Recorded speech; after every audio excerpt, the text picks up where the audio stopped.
कोई भी कड़ा हिसाब किताब रहा हुआ होगा तो ये शरीर रहेगा, छूट नहीं सकता। वैसे तो समर्पण हो ही, लेकिन अब समर्पण की स्टेज ऊंची हो गई है। समर्पण तो हो, लेकिन अब समर्पण की स्टेज ऊंची हो गई है। क्यों ऊंची हो गई है? क्योंकि ब्रह्मा अब नीचे नहीं रहा, स्थूल में भी अब ब्रह्मा ऊपर हो चुका है। समर्पण उसको कहा जाता है जो श्वासों श्वास स्मृति में रहे, एक भी श्वास विस्मृति का ना हो कि ये सांस मेरी नहीं। बाबा की सेवा अर्थ है, ड्रामा ने दी है, कितना पक्का रहे। जैसे याद कर रहे थे, शिव बाबा तो खैर श्वासों से परे हैं। ब्रह्मा बाप की एक एक श्वास हम बच्चों की खातिर है।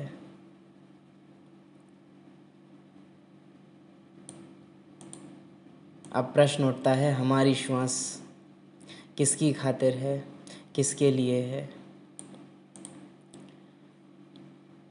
हर श्वास में स्मृति रहे, और ऐसे जो होंगे उनकी निशानी क्या है, उनके चेहरे पर क्या नज़र आएगा, क्या उनके मुख पर होगा, मालूम है? तो उत्तर दिया है बच्चों ने, हर्षित मुक्ता। तो बाबा कहे हर्षित मुक्ता के सिवाय और भी कुछ होगा? जो जितना सहनशील होगा उसमें उतनी शक्ति बढ़ेगी। जो श्वासों श्वास स्मृति में रहता होगा उसमें सहनशीलता का गुण ज़रूर होगा, और सहनशील होने के कारण हर्षित और शक्ति दोनों दिखाई देगी। सहनशीलता केवल कोई का खराब व्यवहार सहना उसको नहीं कहेंगे, लेकिन सहनशीलता माना ड्रामा का कोई भी सीन, चाहे वो पार्ट के फेवर में हो, हमारी छोटी बुद्धि के हिसाब से या ना हो, लेकिन ड्रामा कल्याणकारी है। पार्ट का नुकसान दिखाई देते हुए भी आत्मा कल्याण का अनुभव करे। प्रैक्टिकल सहनशीलता, उनके चेहरे पर निर्बलता नहीं। सहनशीलता सबसे ऊंचा प्रमाण है ड्रामा पर निश्चय और बाबा से प्यार का। सहनशीलता माना ही पसंद है। सहज भाषा में कहेंगे सहनशीलता को, हम बहुत अलग रूप से समझते हैं सहनशीलता को, लेकिन सहनशीलता माना बाबा पसंद है। आपको मैं पसंद हूँ, मुझे ड्रामा पसंद है, पसंद है। उनके चेहरे पर निर्बलता नहीं। यह जो कभी कभी मुख से निकलता है, कैसे करें, क्या होगा, यह जो शब्द निर्बलता के हैं वह नहीं निकलने चाहिए। जब मन में आता है तो मुख पर आता है, परंतु मन में नहीं आना चाहिए। मन मना भव मध्याजी भव, ये जो बाबा ने कहा ना, मन में नहीं आना चाहिए, यहाँ बाबा का मतलब है कि अब समर्पण की स्टेज ऊंची हो गई है। साकार बाबा कहा करते थे कि मन में तो आए लेकिन कर्मों में ना आए, लेकिन अव्यक्त होते ही बाबा की भाषा में क्या बदलाव आया है कि मन में भी ना आए, समर्पण की स्टेज ऊंची हो गई है। मन मनाभव का अर्थ बहुत गुह्य है। मन बिल्कुल जैसे ड्रामा का सेकंड बाय सेकंड जिस रीति से जैसे चलता है, उसी के साथ साथ मन की स्थिति ऐसे ही ड्रामा की पटरी पर सीधी चलती रहे। बहुत इम्पोर्टेंट लाइन है, अगर हम लोग डायरी लेके बैठे हों तो नोट करें। मन बिल्कुल जैसे ड्रामा का सेकंड बाय सेकंड जिस रीति से जैसे चलता है, उसी के साथ साथ मन की स्थिति ऐसे ही ड्रामा की पटरी पर सीधी चलती रहे। क्लास में बैठे हो, कोई आत्मा बात करे जिसकी वजह से आपको डिस्टर्बेंस हो रहा हो बार बार मुरली सुनने में, और उसी टाइम इम्पॉर्टेंट पॉइंट आ जाए और उसी टाइम पे ड्रामा उस आत्मा को यूज़ करके डिस्टर्बेंस कर दे, तो लॉ कहता है कि उन्हों को रोकना ज़रूर है, लेकिन मैंने रोका चिढ़ के अरे डिस्टर्ब कर रहे हैं, तो फिर मेरी जो मन की स्थिति है वो पटरी से उतरी है। गंभीरता से उनको टोक ज़रूर सकते हैं, हर्षित मुक्ता से भी टोक सकते हैं, गंभीरता से भी टोक सकते हैं, लेकिन दोनों में ही मेरे मन की स्थिति पटरी से उतरी, तो फिर सहनशील नहीं कहा जाएगा, मन मनाभव नहीं कहा जाएगा, समर्पण नहीं कहा जाएगा।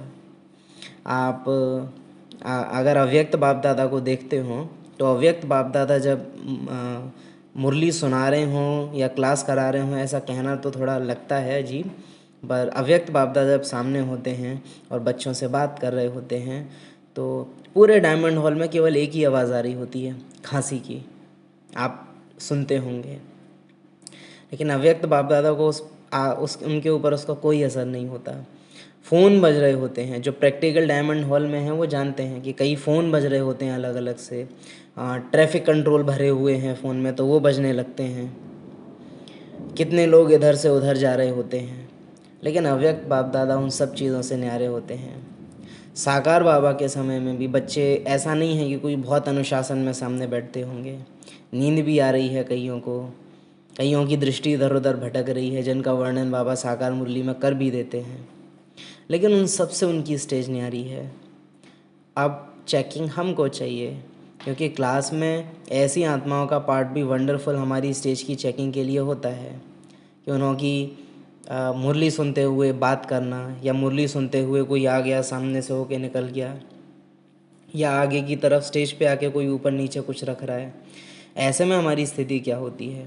अभी लौकिक में कोई डिस्टर्ब करे तो वहाँ हम ड्रामा लगा ले रहे हैं, लेकिन अलौकिक में अगर कोई डिस्टर्ब करने आ जाए तो वहाँ हमारी स्थिति देखा जाता है कि डिस्टर्ब हो जाती है। लेकिन वहाँ भी मुझे ये चेकिंग रहे कि एक्शन लेना है ज़रूर, अगर कोई नुकसान पहुँचा रहा है ब्राह्मण के पार्ट में तो श्रीमद् प्रमाण, लेकिन चिढ़कर नहीं हो। मन मनाभव की सीट से, मालिक की सीट से, जो आज बाबा ने कहा था बादशाह की सीट से उतर गए, तो फिर जिस पुरुषार्थ को बचाने के लिए उसको टोक रहे वो पुरुषार्थ तो पहले ही ख़त्म कर लिया आपने, तो फिर टोकने का भी कोई मतलब नहीं रहा, ख़त्म हो गया। तो मन मनाभव का अर्थ गुह्य है। मन बिल्कुल जैसे ड्रामा का सेकंड बाय सेकंड जिस रीति से जैसे चलता है, उसी के साथ साथ मन की स्थिति ऐसे ही ड्रामा की पटरी पर चलती रहे, ज़रा भी हिले नहीं, चाहे संकल्प से चाहे वाणी से, चाहे संकल्प से चाहे वाणी से।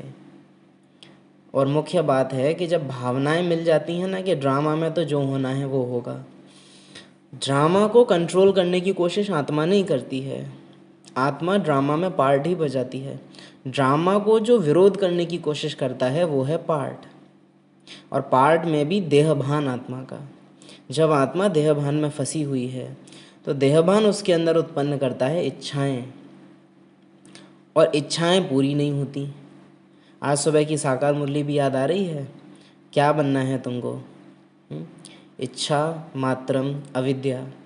तुमको कोई इच्छा नहीं होनी चाहिए, ध्यान की भी इच्छा नहीं होनी चाहिए, है ना, कोई भी इच्छा नहीं होनी चाहिए, क्योंकि इच्छा आपको सहनशील नहीं बनने देगी।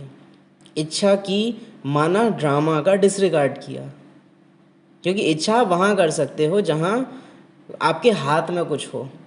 हमारे हाथ में हमारी स्थिति है, वहाँ हम इच्छाएं कर सकते हैं, लेकिन ड्रामा के जो सीन्स चलने हैं वो पहले से ही फिक्स हैं कि क्या होना है। उनमें अपनी इच्छाएं आशाएं लगाना, अपनी ऊर्जा को व्यर्थ गंवाना है। फिर मन मनाभव की स्टेज से नीचे उतरना वो तय है, और देहभान होगा तो ड्रामा पर निश्चय हो ये हो नहीं सकता। आत्मा ही निश्चय बुद्धि हो सकती है ड्रामा में। मन बिल्कुल जैसे ड्रामा का सेकंड बाय सेकंड जिस रीति जैसे चलता है, उसी के साथ मन की स्थिति भी सीधी चलती रहे। परंतु कभी कभी रुक जाते हो, मुख कभी हिल जाता है, मन की स्थिति हिलती है, फिर आप पकड़ते हो, यह भी जैसे एक दाग हो जाता है। मन की स्थिति हिलती है, फिर आप पकड़ते हो, ये भी जैसे एक दाग हो जाता है। अच्छा, फिर भी एक बात अब तक कुछ वाणी तक आई है, प्रैक्टिकल में नहीं आई है, वाणी तक आई है। बाबा कह रहे हैं बोल लेते हो, बाकी प्रैक्टिकल में नहीं है अभी। संडे की मुरली, वरदान नोट कर लेते हो पर फलीभूत नहीं कर पाते। तो वाणी में आई है, प्रैक्टिकल में नहीं आई है। कौन सी बात वाणी तक आई है? यह ड्रामा की ढाल जो सुनाई। माना बात बात में ड्रामा शब्द कहना तो सीख गए हैं, पर वास्तव में बुद्धि ड्रामा की पटरी पर उतरती नहीं है अभी। वो पटरी से उतर जाती है, ऊपर नीचे होती है। आप लेकिन और बात भी बता रहे थे, वह यह है जैसे अब समय नज़दीक है वैसे समय के अनुसार जो अंतर्मुखता की अवस्था, वाणी से परे अंतर्मुख होकर कर्मणा में अव्यक्त स्थिति में रहकर धारण करने की अवस्था दिखाई देनी चाहिए, वह कुछ अभी भी कम है। अगर हम आज की मुरली याद करें तो शायद बाबा ने अंतर्मुखता का शब्द यूज़ किया है आज की मुरली में, हमको जहाँ तक याद आ रहा है। बाप को याद कैसे करना है? अंतर्मुख होकर, शायद उसमें बाबा ने बोला है आज, अंतर्मुख होकर बाबा को याद करो। तो जैसे समय नज़दीक है वैसे समय के अनुसार जो अंतर्मुखता की अवस्था, माना अभी टाइम, और ये बात जब बाबा ने कही है उस समय से भी ज़्यादा अब पे लागू होती है, क्योंकि समय तब तो फिर भी थोड़ा बहुत था, अभी तो बिल्कुल एकदम हम एंड के भी एंड पे हैं। तो हमारी अंतर्मुखता तो इतनी ज़्यादा होनी चाहिए कि बाहर तो बस नाम मात्र के लिए, चाहे वो लौकिक संबंधी हो, चाहे वो सेंटर में ब्राह्मण परिवार हो, लेकिन अगर आवश्यकता है और उनको सच में रिगार्ड है तो उन्हों की तरफ अटेंशन दो, अन्यथा अपना पार्ट बजाओ और न्यारे हो जाओ। सोचना ही नहीं है।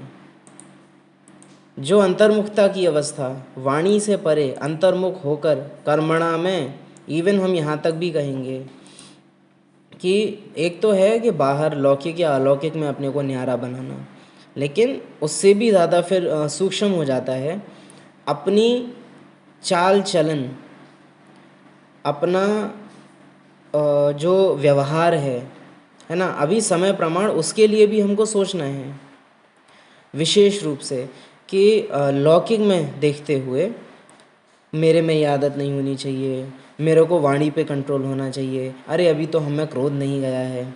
वास्तव में अब अगर समय प्रमाण देखा जाए तो हमारे पास ज़्यादा समय बचा नहीं है कि हम अब ये चाल चलन सुधारें या इन सब में ज़्यादा ध्यान दें। अभी समय ही ऐसा है कि बस सीधे न्यारे हो जाओ, सीधे न्यारे हो जाओ।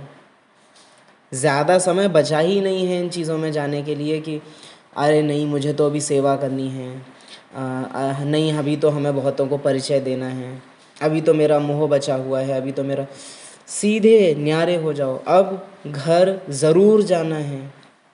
एक समय था, हम कैसे इस बात को समझावें कि जब टाइम बिल्कुल ऐसा हो ना कि मेहमान आने ही वाला है, मेहमान आने में टाइम है, तो हम घर पर चीज़ें बनाते हैं, लेकिन जब मेहमान आने ही वाला है ना तो हम रेडीमेड सामान सीधे मंगाते हैं, या घर पे भी अगर कुछ बनाना है तो शॉर्ट एकदम, जो सीधे लिया बनाया और दिया। एंड टाइम पर, जैसे मानो आपको मधुबन जाना है, 1 घंटे पहले प्लान बने कि मधुबन जाना है, तो आप क्या करेंगे? कपड़े तय लगा लगा के बड़े प्यार से सूटकेस में रखेंगे, या जस्ट कपड़ा उठाएंगे और भरेंगे उसको, अरे जाके तो मधुबन लग जाएगा? क्या करेंगे? जो बहुत छोटी छोटी कम ज़रूरी चीज़ें होंगी ना, टूथपेस्ट साबुन, अरे ये तो चलो छोड़ो मधुबन जाके ले लेंगे। अभी जब इतना कम समय बचा है तो व्यवहारिकता में, छोटी छोटी चीज़ों में, और ये माया करती है, ये माया का सूक्ष्म रूप है कि एक तरफ खून बह रहा है, नस कटी पड़ी है, उस पर ध्यान नहीं जाएगा, लेकिन ध्यान कहाँ जाएगा? अरे खुजली हो रही है, पहले मैं खुजा लूँ। पहले तो माया आपका ध्यान ही नहीं जाने देती, लेकिन जाने भी देगी तो फिर वो कोशिश करती है कि जो बड़ी प्रॉब्लम है, जो बड़ी बीमारी है, उसकी तरफ ब्राह्मण का ध्यान ना जाए, लेकिन उसका ध्यान छोटे मोटे किसी लक्ष्य में उलझा दो, जो ब्राह्मण आत्मा को ये फीलिंग भी आती रहे कि मैं पुरुषार्थ तो कर रही हूँ, लेकिन वास्तव में वो पुरुषार्थ नहीं चल रहा, वास्तव में वो समय कहीं और जा रहा है, समय ही किसी और चीज़ में लग रहा है। प्रैक्टिकल में इस चीज़ को आप समझिएगा कि बड़ी बीमारियों पे ज़्यादा अटेंशन दो। जब कैंसर हो रखा है तो बुखार का इलाज नहीं करोगे ना। जब डायबिटीज़ हो रखी है, जब हाई बीपी हो रखा है, तो सर्दी की दवाई नहीं करोगे। तो अभी जो बहुत बड़ी वाली कमियां बची हैं, हमको हम योग लगाने बैठते हैं, हमारा योग नहीं लगता है। हम मुरली का विचार सागर मंथन करना चाहते हैं, हम कर नहीं पाते। बाबा बोलते हैं जब चाहो जैसे चाहो वैसे स्थिति में स्थित हो जाओ। हम चाहते हैं लेकिन हम वो कर नहीं पाते हैं, और ये चिंता की बात है कि क्यों नहीं होता।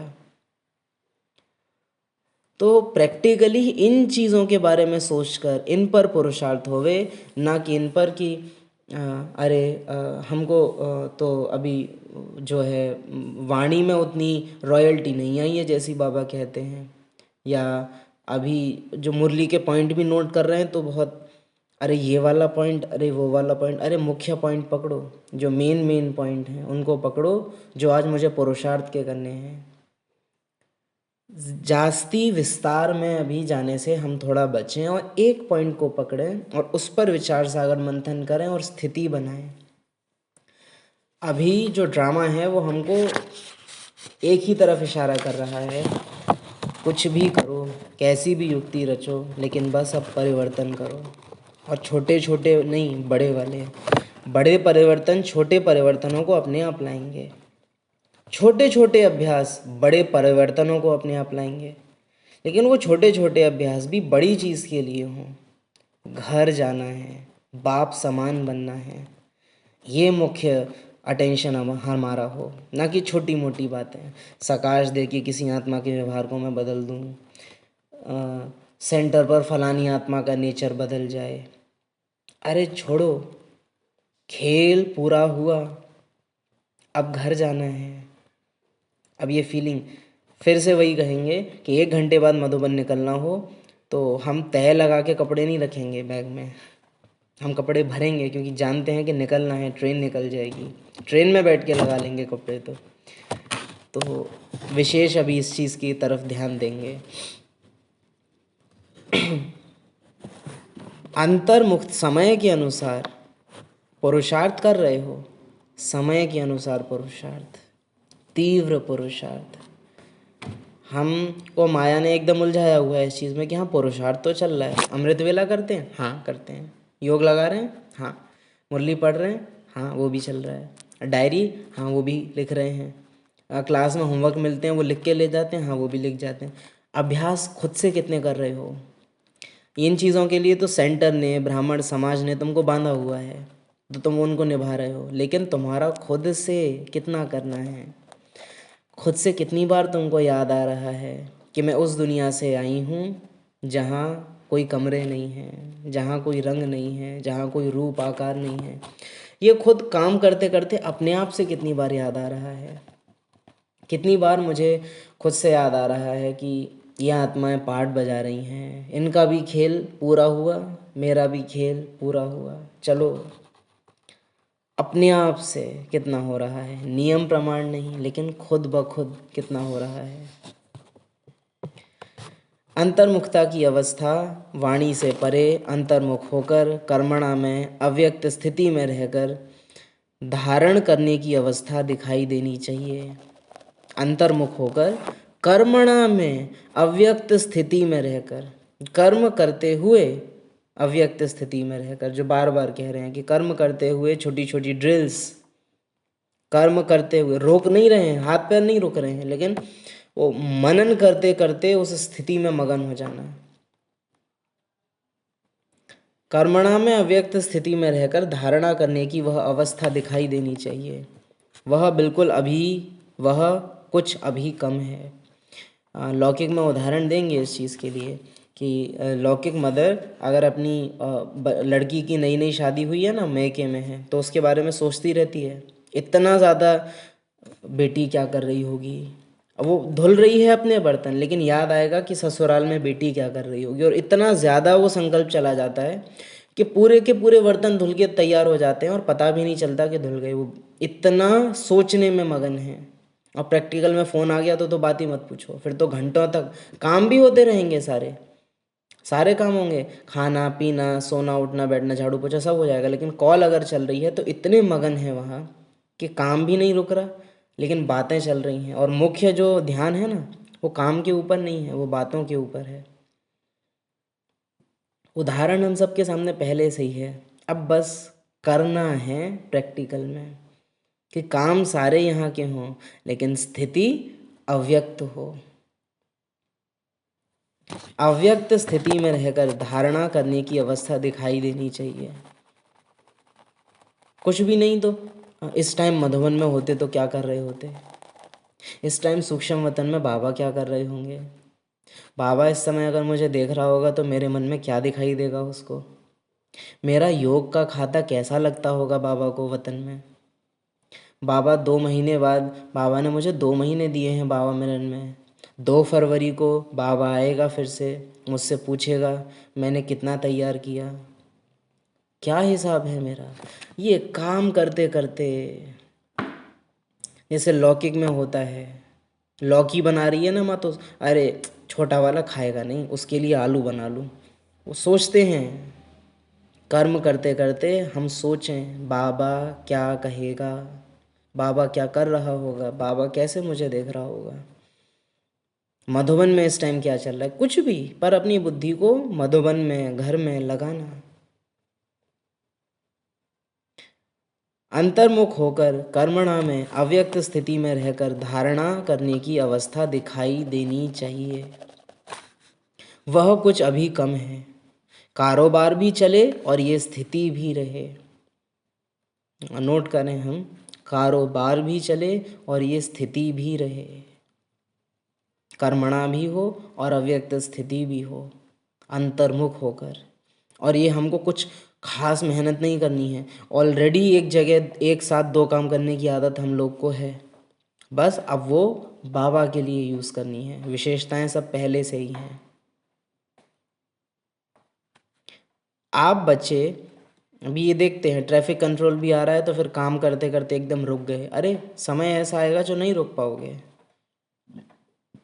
अभी ऐसी अवस्था चाहिए जो काम करते करते न्यारे रहें, न कि काम से ब्रेक लेके न्यारे हों। आप बच्चे भी अव्यक्त स्थिति में स्थित होंगे तो अव्यक्त मुलाकात का अलौकिक अनुभव कर सकते हो।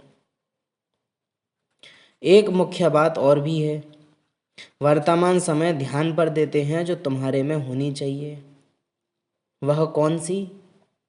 कोई को आता है, माना बाबा बोल रहे हैं, कोई को टच हो रहा है कि मैं क्या बोलने वाला हूँ? कोई को आता है? जज करो क्या बोलने वाला हूँगा मैं, पकड़ो, पकड़ सको तो। दुनिया वालों की बातें तो बड़ी जल्दी समझ जाते हो कि क्या बोलने वाले हैं, मेरी बात समझ पाओगे मैं क्या बोलूँगा आगे? तो बाबा कहे कोई को आता है, वह कौन सी बात है?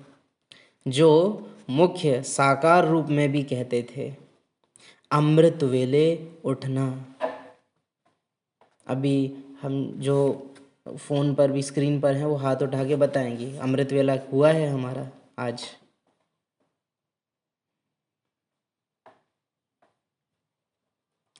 अच्छा है। 4 बजे के पहले उठे थे या 4 बजे के बाद? पहले, 4 बजे के जो पहले उठे हैं वो हाथ उठाओ। चलो अच्छा है, माना इंतज़ाम किया था, इंतज़ार नहीं कराया था, संडे की मुरली फॉलो कर रहे हो। अमृत वेले का वायुमंडल ऐसा ही रहेगा।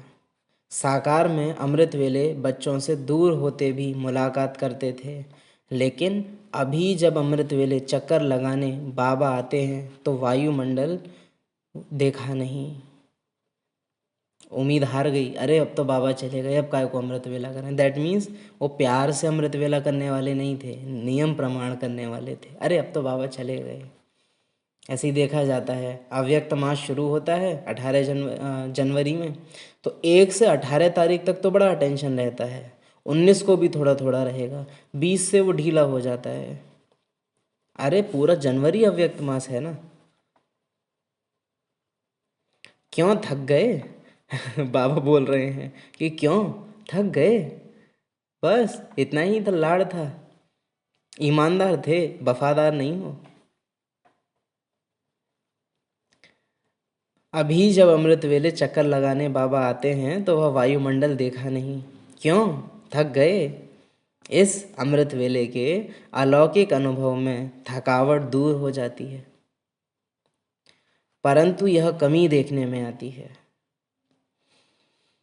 यह बाप दादा की शुभ इच्छा है कि जल्दी से जल्दी इस अव्यक्त स्थिति का हर एक बच्चा अनुभव करे, और अमृत वेला उस अव्यक्त स्थिति में बल भरता है। अगर हमारा अमृत वेला पावरफुल नहीं है, और ये हम विशेष कहेंगे अब जबकि संगम युग के भी 9 वर्ष बचे हैं, उन 9 वर्ष में भी पूरा हमको पुरुषार्थ का मिलने को नहीं है।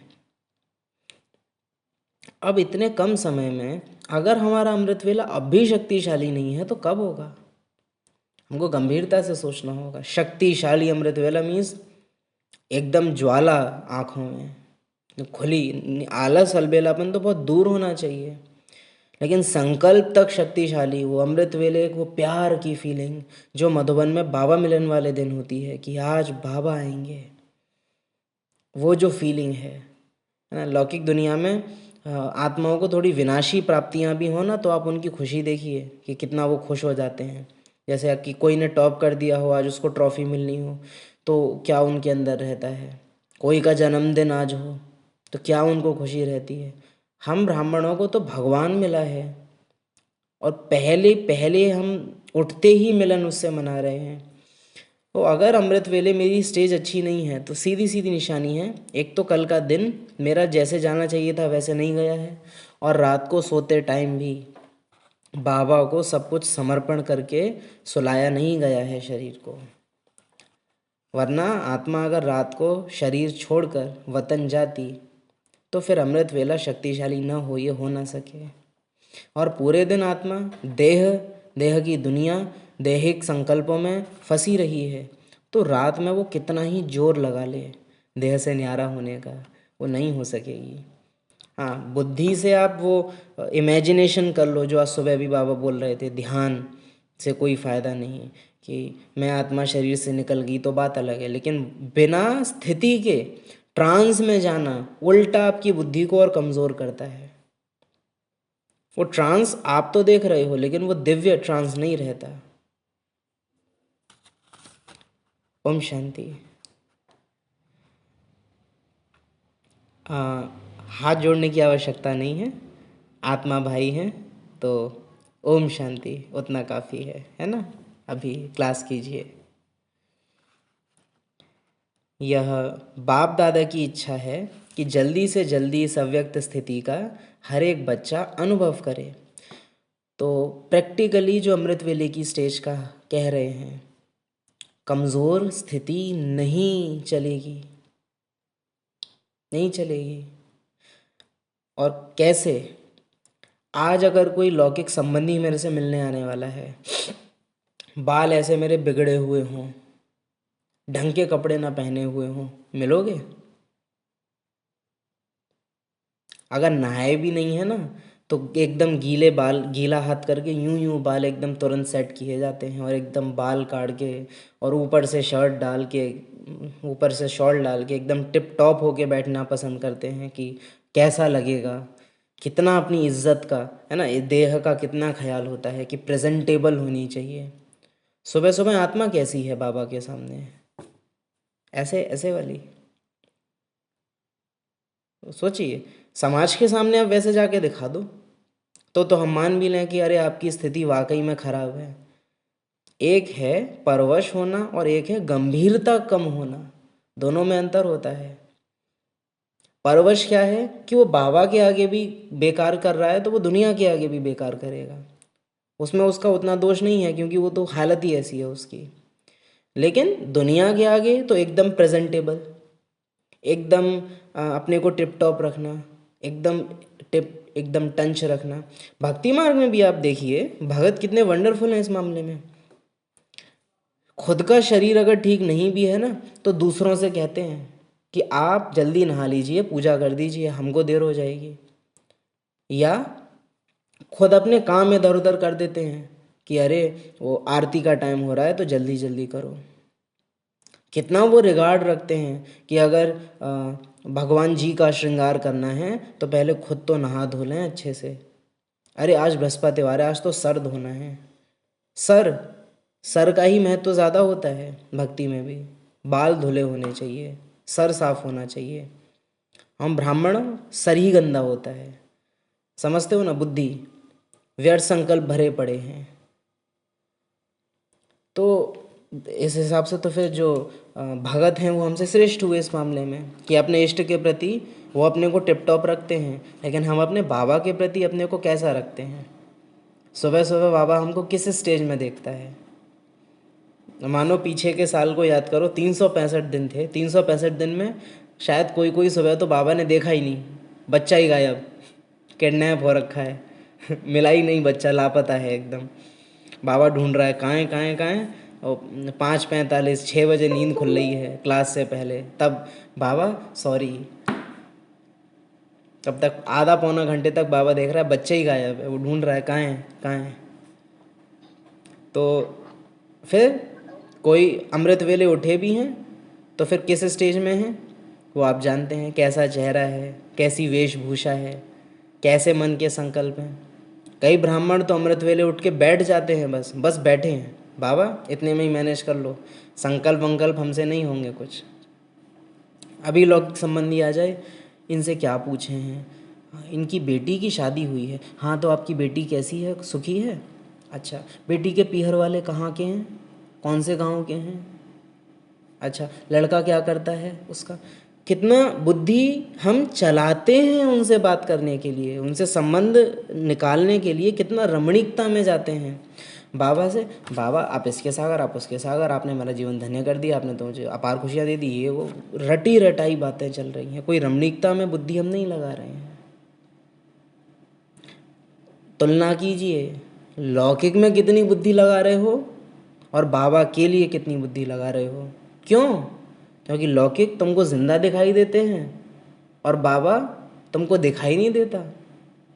इसका अर्थ ये नहीं है कि बाबा नहीं है, इसका अर्थ ये है कि तुम जिंदा नहीं हुए हो, अभी तुम मरे हुए हो और मुर्दों के लिए तुमको संकल्प चल रहे हैं। पर जो जिंदा तो छोड़ो, जो जीवन देने वाला है, जो प्राण दाता है, उसके प्रति तुम्हारे संकल्प नहीं चलते। अरे लाश तो कम से कम ये है, लाश है, हम जिंदा लाश हैं। फिर लाश से भी बदतर, जिसके लिए अर्जुन से कहा जा रहा है कि मार इन्हें, ये मरे हुए हैं पहले से ही ना। फिर से कहेंगे कि मरे हुए लोगों के लिए इतना सोचना, और बाबा जो जीवन देने वाला है, जो सृष्टि बदलने वाला है, उसके लिए हम कितने बोरिंग, एकदम उबाऊ। रोज रोज वही अमृत वेले, एक एक संकल्प है, कोई वैरायटी फीलिंग नहीं है, कोई शुक्रिया का भाव ड्रामा के प्रति नहीं है, कुछ रमणीकता नहीं है। घर के खाने में अरे कल ही वो सब्जी बनी थी तो आज तो चेंज होनी चाहिए। अमृत वेले वही सेम संकल्प, मैं आत्मा, बाबा आप मेरे बाप हो, आप मेरे टीचर हो, आप मेरे सदगुरु। अरे बाबा को दिल का प्यार चाहिए, दिल से जो बात निकले बाबा को वो चाहिए।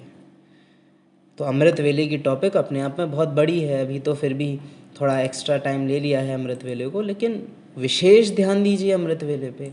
अब इतनी सारी चीज़ों में कितनी चीज़ के लिए डायरेक्शन दिए जाएं, लेकिन अमृत वेला बहुत शक्तिशाली होने की ज़रूरत है, वो भी अब जब यज्ञ अपने बिल्कुल अंतिम समय पर है। तो विशेष विशेष अटेंशन हमारा रहे।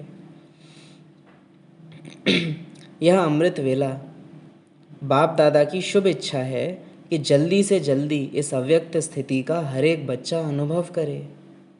वैसे तो आप जब साकार से साकार रीति से मिलते थे तो आपकी आकारी स्थिति बन जाती थी। अब जितना जितना अव्यक्त आकारी स्थिति में स्थित होंगे उतना ही अलौकिक अनुभव करेंगे। बाबा क्या बोल रहे हैं यहाँ? जब साकार से साकार रीति से मिलते थे, यानी साकार बाबा से साकार शरीर द्वारा मधुबन में फिजिकली पहुँचे हैं, है ना। तो साकार से साकार रीति से मिलते थे तो आपकी आकारी स्थिति बन जाती थी, यानी मिलने से पहले नहीं बन रही, मिलने के बाद बन रही है। लेकिन अभी तो बाबा अव्यक्त में भी अव्यक्त है, तो अभी ऐसा नहीं होगा कि बाबा से मिलेंगे फिर अव्यक्त स्थिति बनेगी।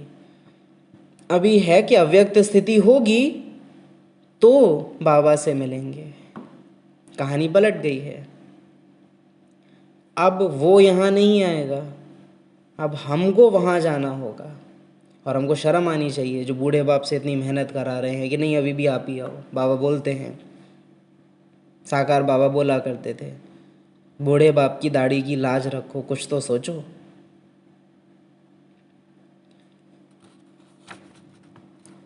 तो अभी अव्यक्त स्थिति होगी तो मिलन मना सकेंगे। आपकी आकारी स्थिति बन जाती थी, अब जितना जितना अव्यक्त आकारी स्थिति में स्थित होंगे उतना ही अलौकिक अनुभव करेंगे। आकारी स्थिति के लिए विशेष रूप से इतना कहेंगे। इसके बाद की जो बाबा ने मुरली चलाई है ना, वो मुरली इसी के ऊपर है कि अव्यक्त मिलन कैसे मनाएं। शायद ये है उसका कि अव्यक्त स्थिति में कैसे स्थित हूँ, तो वंडरफुल बाबा ने उसमें समझाया है। लेकिन आकारी स्थिति के लिए इतना कहेंगे कि साकार में कोई भी वस्तु को अगर हम टच कर रहे हैं तो जिस तरह की फीलिंग रहती है, एक एक चीज़ को देख रहे हैं, सूंघ रहे हैं, बुद्धि उसमें संकल्प निर्माण कर रही है, उसमें फंस रही है, उसकी फीलिंग ले रही है। आकारी स्थिति का सिंपल मतलब है छूते हुए भी ये भान रहेगा कि मैं आत्मा ने तो इसको छुआ ही नहीं है, मैं आत्मा अछूत हूँ क्योंकि मैं आकारी हूँ। साकार की वस्तु को आकारी अनुभव कर नहीं सकता। जैसे ब्रह्मा बाबा के लिए शिव बाबा कहते हैं कि मैं खाता नहीं लेकिन भासना लेता हूँ। तो हम वस्तुओं को अनुभव ज़रूर कर सकेंगे, लेकिन उनको छूना या उनका साकार में अनुभव करना, वो जो अनुभव है अभी बहुत कम हो जाना चाहिए। बहुत उनमें बुद्धि जाना हमारी कम हो जानी चाहिए। बुद्धि अभी डिटेल में ज़्यादा नहीं जानी चाहिए उन चीज़ों में, जहाँ ज़रूरत नहीं है वहाँ।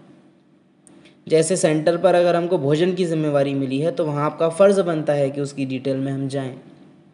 लेकिन सड़क पे चल रहे हैं, वहाँ घरों की डिज़ाइन देखने में लगे पड़े हैं, तो साकारी आकारी स्थिति आपकी बन नहीं सकती, क्योंकि फिजूल का साकारी दुनिया की बातें आप बुद्धि में भर रहे हैं।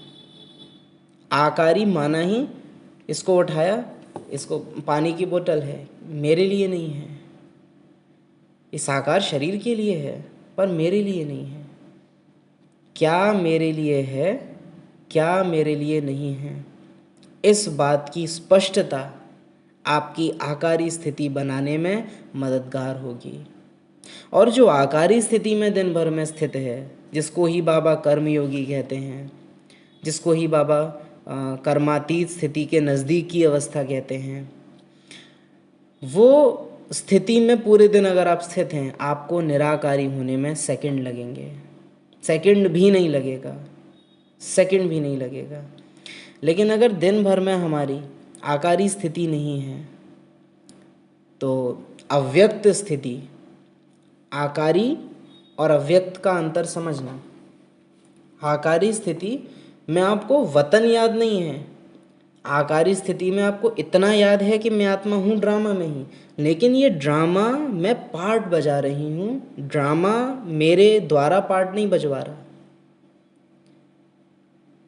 करण करावन हार की स्टेज आपको पूरा होश रहेगा कि हाँ ये काम है, ये जिम्मेवारी है, ये वो सब, ये पूरा आपको भान रहेगा। ये नहीं है कि वतन याद आ रहा है उस टाइम, सामने दिखाई देना बंद हो गया, वो फिर अव्यक्त स्थिति हो गई कि व्यक्त दुनिया का ही भान खत्म हो गया। लेकिन व्यक्त दुनिया का भान रहेगा, लेकिन व्यक्त दुनिया का अभिमान खत्म हो जाएगा। आप चीज़ों को टच करेंगे लेकिन क्लियर आत्मा को पीछे स्मृति रहेगी, ये मेरी नहीं है। अंतर की स्थिति निरंतर रहना माना आकारी स्थिति में स्थित रहना, अंतर मिट जाना, खत्म हो जाना, वो फिर अव्यक्त स्थिति हो जाती है। और समान बन जाना वो तो फिर निराकारी है ही है, वो तो वंडरफुल है। लेकिन निराकारी तो फिर भी दूर की बात है अगर हमारी दिन भर में आकारी स्थिति नहीं है, योग में अव्यक्त स्थिति नहीं है तो। विशेष आकारी स्थिति, और आकारी स्थिति बनाना कोई बहुत मुश्किल की बात नहीं है। बस खाना खाओ, पानी पियो, सो, लेकिन वो सब कुछ करते हुए खा नहीं रहा, खिला रहा हूँ। कितनी बार हम इसको रिपीट करेंगे, लेकिन मुख्य बात है कि यही तो मेन बात है करने की। भूलता है बार बार, पहले दूसरे को और पर याद रहना वो अलग चीज़ हो जाती है, लेकिन निरंतर वो याद बने रहना, मैं हूँ नहीं, मैं करा रही हूँ, मैं चल नहीं रही, मैं चला रही हूँ। अभी ठंड हो गई है, बहुत बारिश पड़ रही है, आंगन भीग गया। किसका आंगन भीगा है? मेरा आंगन नहीं भीगा।